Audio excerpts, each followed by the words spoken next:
When I arrived at the gas station for my first shift, the place looked fairly ordinary. It was one of those standalone branded stations, simply named Star Gasoline, clearly a family-owned business. Although a bit worn down, it was functional, and only a single car was currently filling up. A single yellow light hung above the gas tanks, casting shadows in all four directions, like the points of a compass. The convenience store itself was typical, with sun-bleached advertisements covering the glass windows, ads for cigarettes, energy drinks, and a 2 hot dogs for 99 cents deal.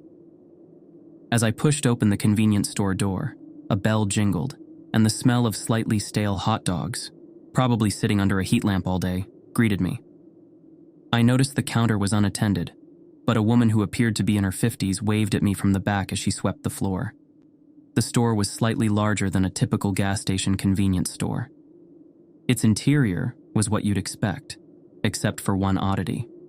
A clock and an old TV screen displaying security camera footage of the gas pumps were mounted on opposite walls. It seemed a bit overkill.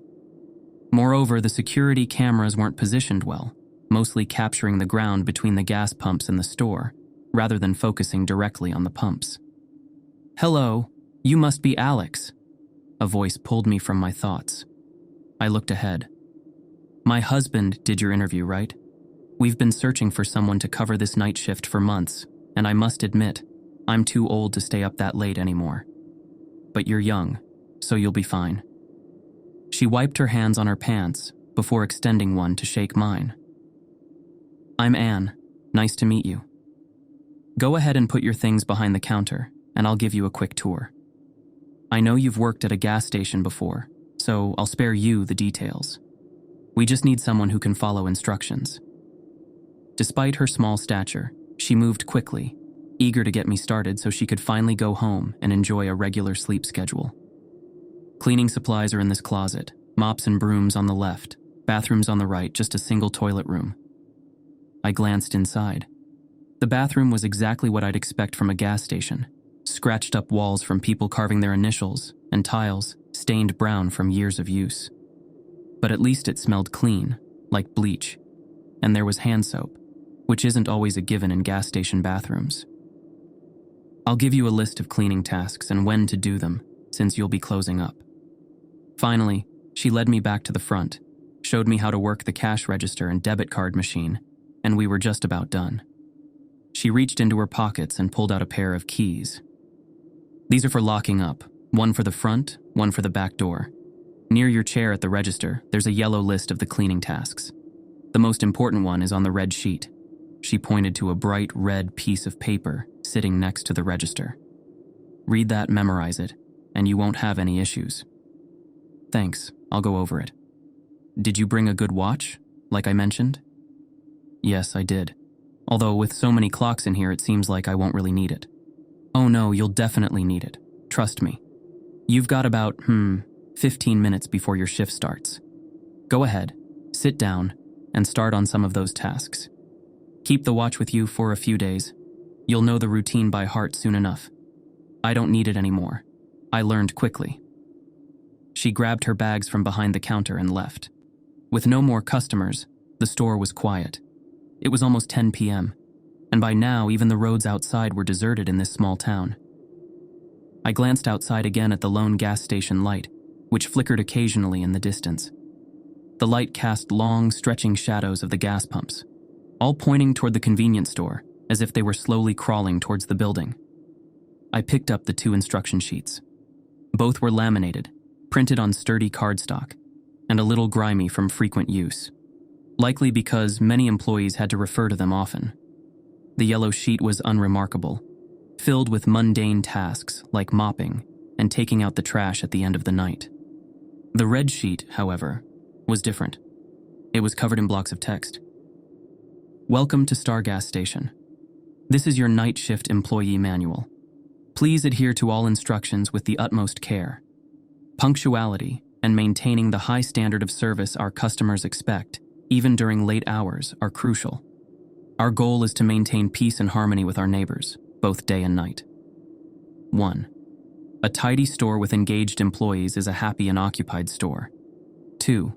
Spend the majority of your time in the lit section of the store, unless absolutely necessary to venture elsewhere.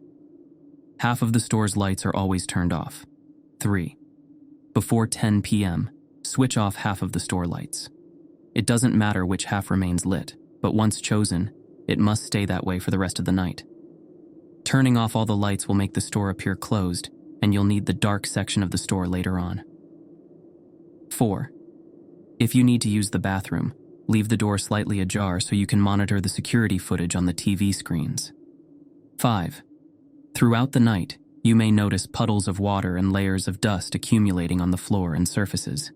Clean them up when possible using the provided mops and dusters.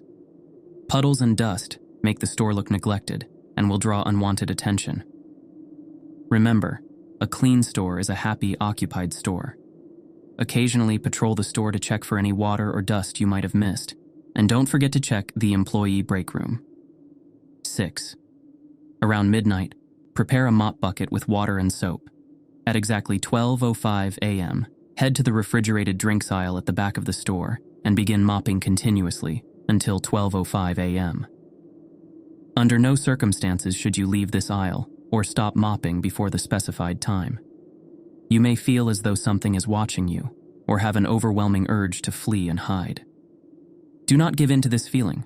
Remain calm, act as if nothing is wrong, and continue mopping. Management suggests keeping your head down, checking your watch regularly, and using headphones with music to block out any disturbing sounds. The quality of your mopping isn't important. What matters is that you appear to be busy. 7. Mounted on the wall next to the cash register is a camera feed of the backlot, different from the other feeds. You don't need to monitor this feed too often, just once every 30 minutes, at the top and bottom of the hour. If, at any time, you see a shadowy figure standing in front of this camera feed and staring directly at you, slowly and calmly, duck under the register until you can no longer see the monitor. We refer to him as Fred. Wait for 5 minutes, then use the compact mirror, located under the cash register, to discreetly check if Fred is still there. If he is, continue checking every 5 minutes until he leaves. 8. This situation only occurs if you haven't been busy enough, or if the store is dirty. You might see Fred standing outside, directly looking into the front of the convenience store. If this happens, stop whatever you're doing, and without acknowledging his presence, calmly crouch behind one of the aisles in the darkened section. Make noise by rearranging and moving snack bags or drinks. Do not stand up. The goal is for Fred to hear you but not see you. He will lose interest if you seem busy. You can peek through the shelves to check if he's still there, but be cautious. 9. These are the most crucial rules. Usually, only Fred, our local visitor, shows up each night. However, on rare and unfortunate occasions, other visitors may arrive. Unlike Fred, the others are not harmless. The multiple TV monitors around the store are your tools. If you ever notice the 4 shadows of the gas pumps outside all pointing in the same direction towards you, this is a dire sign. It means out-of-town visitors are near, and you must vacate the premises. 10. You'll have a few minutes to act. Immediately stop what you're doing, run to the employee back room, and locate the large light switch panel on the back wall. Turn off every switch to cut all power to the store.